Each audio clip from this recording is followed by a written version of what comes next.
दोस्तों, मैं वीरू, आपका ऑनलाइन ट्यूटर। आज एक बार फिर से आ चुका हूँ इस चैनल पे एक बेहतरीन टॉपिक के साथ।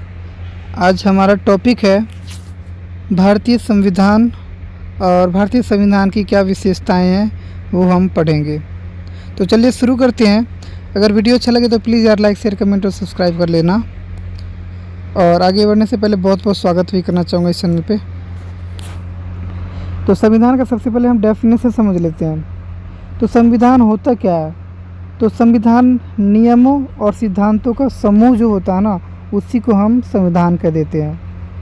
इसका मतलब ये है कि बहुत सारे नियमों और बहुत सारे सिद्धांतों इनको अगर मैं एक किताब के अंदर अगर राइट कर देता हूँ, लिख देता हूँ, तो वो किताब, वो एक दस्तावेज़ जो है, वो दस्तावेज़ एक संविधान बन जाएगा। तो एक बार रिपीट कर लेते हैं। संविधान क्या है? तो यह नियमों और सिद्धांतों का समूह होता है। जब इन्हीं नियमों और सिद्धांतों को किसी दस्तावेज में स्पष्ट रूप से लिख दिया जाता है तो यही दस्तावेज संविधान बन जाता है। और भारतीय संविधान का जो निर्माण हुआ था 26 नवंबर 1949 को हुआ था।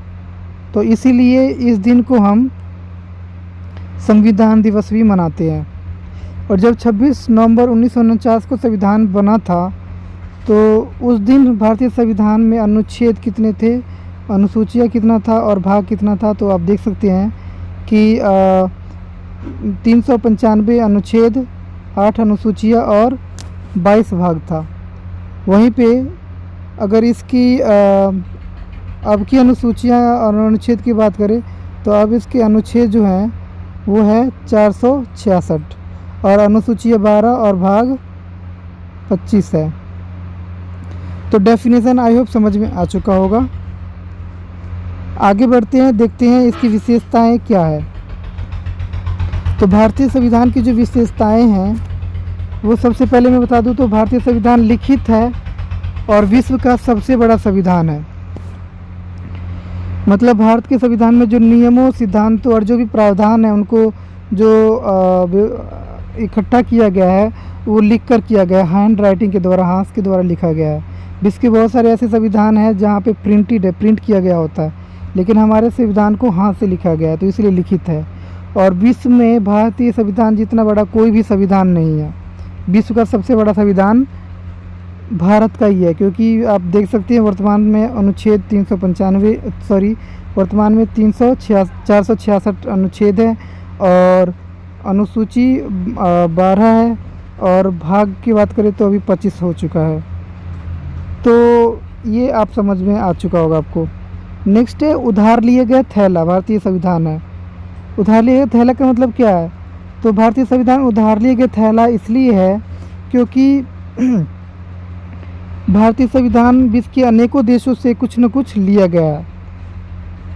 ठीक है, जैसे कि अमेरिका से बात करें तो मौलिक अधिकार लिए हैं, स्वतंत्र न्यायपालिका लिए हैं, रूस से मौलिक कर्तव्य लिए हैं, ब्रिटेन से, फ्रांस से, इन सब से कुछ न कुछ हमने लिए ही हैं। जैसे फ्रांस से हमने स्वतंत्रता, समानता और बंधुत्व का जो विचार है हमने ये लिए हैं। तो विश्व के बहुत सारे देशों से बहुत सारी चीज़ें ली हैं, तो इसलिए भारतीय संविधान उधार लिया गया संविधान है, उधार लिया गया एक थैला है। तो आप जब भी क्वेश्चन आता है कि भारतीय संविधान की विशेषताएँ क्या है तो आप ये ज़रूर बताइएगा सबसे पहले कि भाई भारतीय संविधान लिखित वह विश्व का सबसे बड़ा संविधान है और उधार लिया गया थैला। ये पेयर मैं बनाकर दे देता हूँ। सबसे पहले इन्हीं 2 पॉइंटों को राइट करना है। फिर जो नीचे वाले जो पॉइंट्स हैं इनको मैं पेयर कर देता हूँ। ये तीनों पॉइंट को एक साथ याद रखना है। तीनों पॉइंट मिश्रण वाला है, आप देख सकते हैं किसी न किसी चीज़ का मिश्रण है।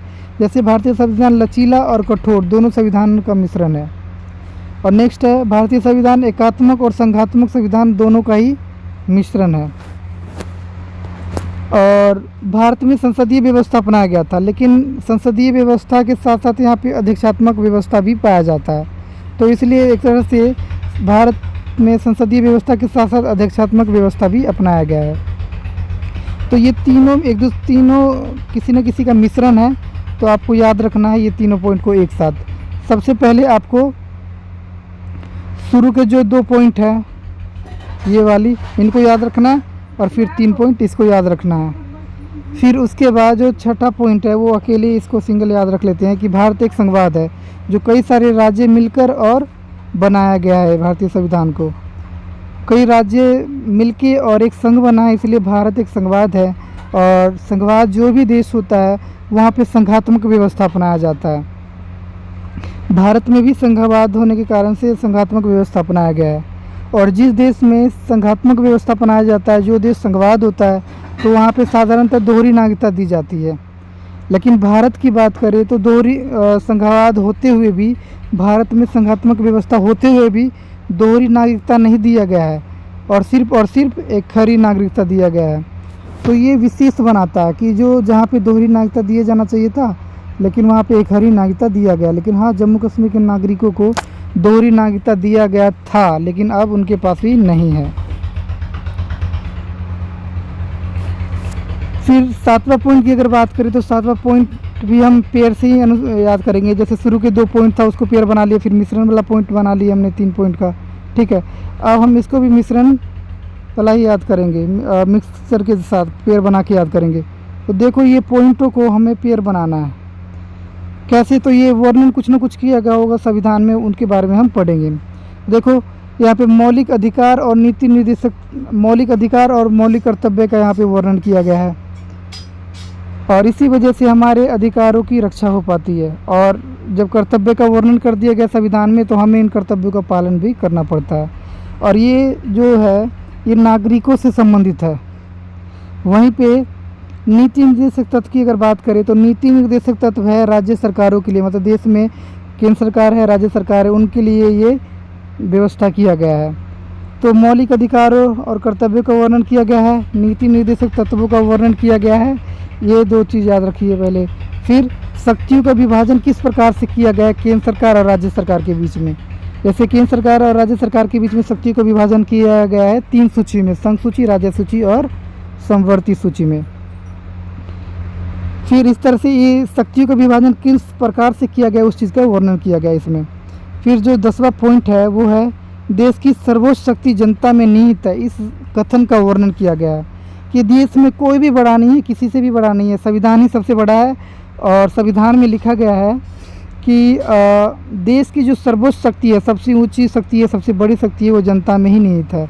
जनता जब चाहे किसी भी सरकार को बना सकता है और किसी भी सरकार को भंग कर सकता है। जनता से बड़ा सरकार नहीं हो सकता है। इस कथन का वर्णन है संविधान के अंदर और इस बात का वो स्पष्टीकरण किया गया है।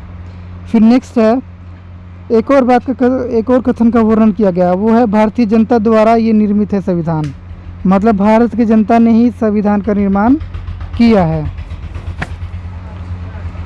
और नेक्स्ट पॉइंट है, इसमें कुछ बातों का और वर्णन क्या किया गया है ये देख लेते हैं।